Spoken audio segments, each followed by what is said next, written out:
Okay, y'all can hear me and see me, right? Screen is good? Okay, cool. So this afternoon, our team is working with OMF on their digital engagement. And so the challenge that we're facing is that OMF's current engagement strategy and social media engagement is not effective in reaching new audiences. And what they really want to do is reach young adults and millennials who are not yet exposed to missions or need a bit more education on what exactly living missionally is about. Why does this matter? OMF is an organization that wants to mobilize and send people to the nations. And right now, they feel that social media is the space for them to reach and influence and amplify a message to younger people, younger adults towards missional living. And yeah, so they feel that this is the strategy that would be best employed, but the challenge is that with their own social media following, it's small, it hasn't been growing, and they need to have some insights to understand how to have a wider reach and to grow their audience. Before I go on, somebody's on the train and you need to mute.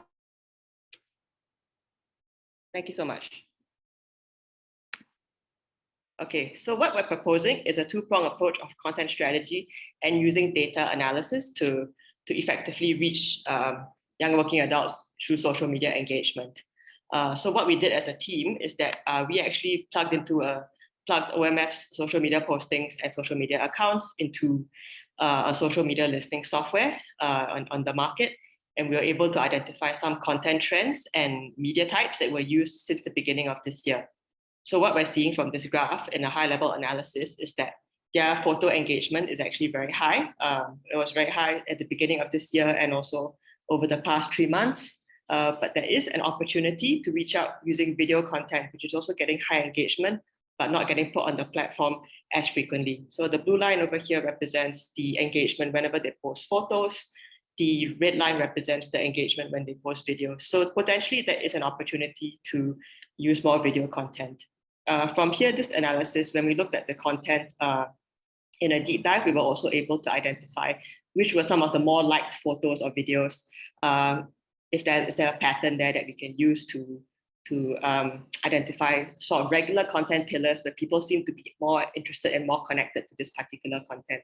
So for example, especially when they posted videos about sort of the understanding what a missionary's life is like in in Taiwan or in Japan, those posts got a lot more engagement than other postings. So yeah, so that's one example that we picked up from social media listing. And what we're proposing as solutions is that we would like them to leverage collaborations in the digital space for increased visibility. So they're not reinventing the wheel, pushing hard to grow their own social media profiles and platform, where increasingly social media presence is becoming a pay-to-play space, which is quite challenging to increase, and that doesn't necessarily guarantee increased reach. We're also suggesting with regards to their content systems, like for example, between say reaching out to them on social media versus seeing what's on their website, we're suggesting workable ways for them to tighten this ecosystem so that whenever users go to their website, there is less of a bounce rate. You're able to acquire more of the email addresses for your newsletter sign up. And we're also suggesting that they take a bit more closer look at the data and the analytics behind some of their social media postings and maybe their email opens to inform their content calendar. So the first step for implementation, let me go back and elaborate a bit more. When I said leverage collaborations for increased visibility, we understand that they want to reach out more to young adults and young working adults who are believers who may not be so exposed about missions. So one of the ideas that we had was you can reach out to either Salt and Light or to Thirst for content collaboration. Salt and Light and Thirst have got huge followings on social media. For example, on Instagram, they've got over 20K followers each. They've done content collaborations with other missions organizations, and they would be open to featuring more stories from the field. So for example, if they were to collaborate with such organizations, either by offering their own content or saying, we have a missionary, we should like to interview them, they definitely have powerful stories to tell. Reaching out to them and having Salt and Light to carry that content and then sort of either link back or tag them on their social media profiles is a way of reaching into that demographic that you're trying to reach, but not having but not having to use your own platform, which is very much more limited as compared to these larger digital discipleship spaces. With regards to the content ecosystem, what we have suggested is something very, very simple, as in, for example, putting your newsletter sign up box on every article page, on the homepage of your website, so that if, say, I'm clicking through from Instagram, I go to your link in bio, it goes straight to your website. I read through the article, I see at the bottom, sign up to hear more stories from our team in Japan. And then I sign up, and then you get one acquisition from there. So we're just trying to make sure that everything that is put out on your platforms are going back and informing the same way. But then we've also suggested things like, for example, with your Instagram data, every Instagram official business page has some level of analytics telling you when is the best time to post, which posts are getting the most likes. Just using that and bearing that in mind. If people are liking more on your, say, your post about Japan, think about how you can expand some of those topics or amplify some of your missionary stories. If, say, for example, you put out a greetings post during the seasonal times like Happy New Year or Merry Christmas or Happy Easter kind of thing, we think about how the content can be further refined to have, for example, have your missionaries be the ones who are fronting this content instead of posting a generic picture about CNY or about Christmas. Have it tie back to your missionaries' content to say, these are my reflections, or these are greetings from our people on the field.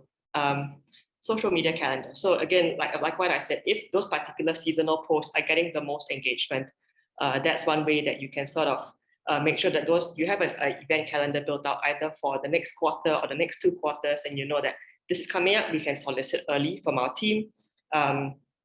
Or for example, if we know that we've got some major events about our organization that we're running, some big webinars or some big prayer events, we want to make sure that we have a build up on our platforms leading to publicize these events. And then again, like I mentioned before, with each social media post, to ensure that there's a way of finding out more about that post on the website so that your information circle is very tight. In terms of scalability and sustainability, we believe that this approach can be adopted by other missions organizations who are struggling to reach young adults and millennials.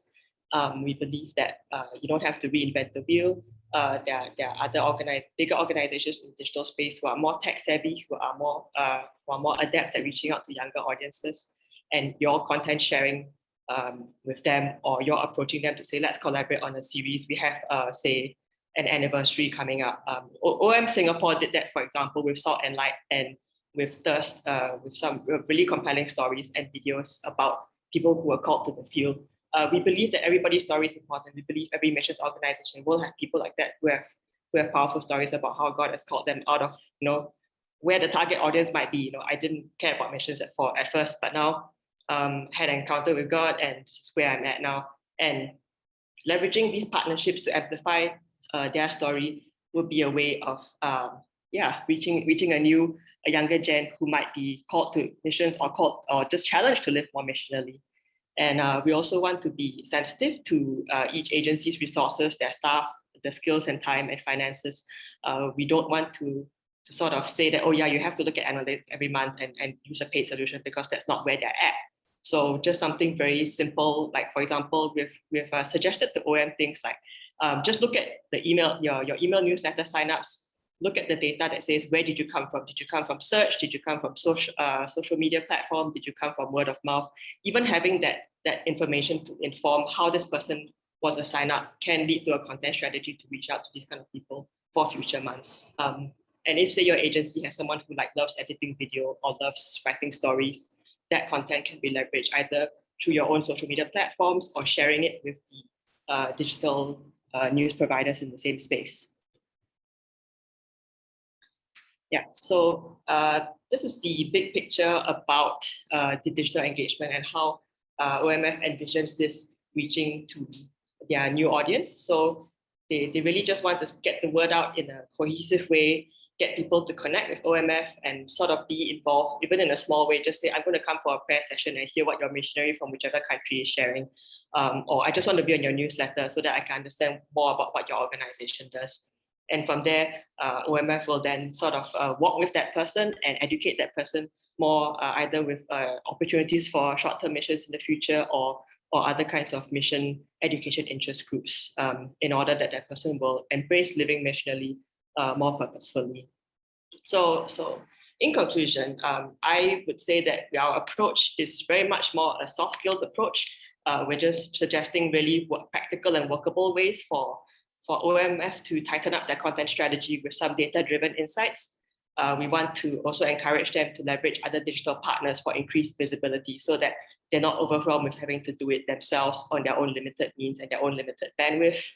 OMF has actually reviewed our suggestions and they said that they're feasible and they're on board with it. So thank God for that. And also one member of our team, Japes, has also offered to volunteer with OMF to help to follow through on some of these ideas. So we're really excited about that. I would say for myself personally, this is my first hack with Initiatives, and I've really enjoyed the whole process of working with this team and working with to try and just bring my skill set to the table to help an organization like OMF. So yeah, thank you so much everybody for listening to our presentation. Our team is happy to take questions. Thank you so much, Hannah and Team Amplify.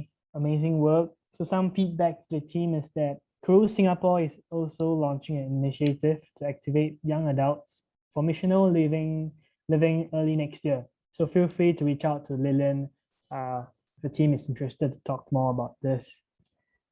All right, so if you have any questions, do go on to Slido and ask the questions over there.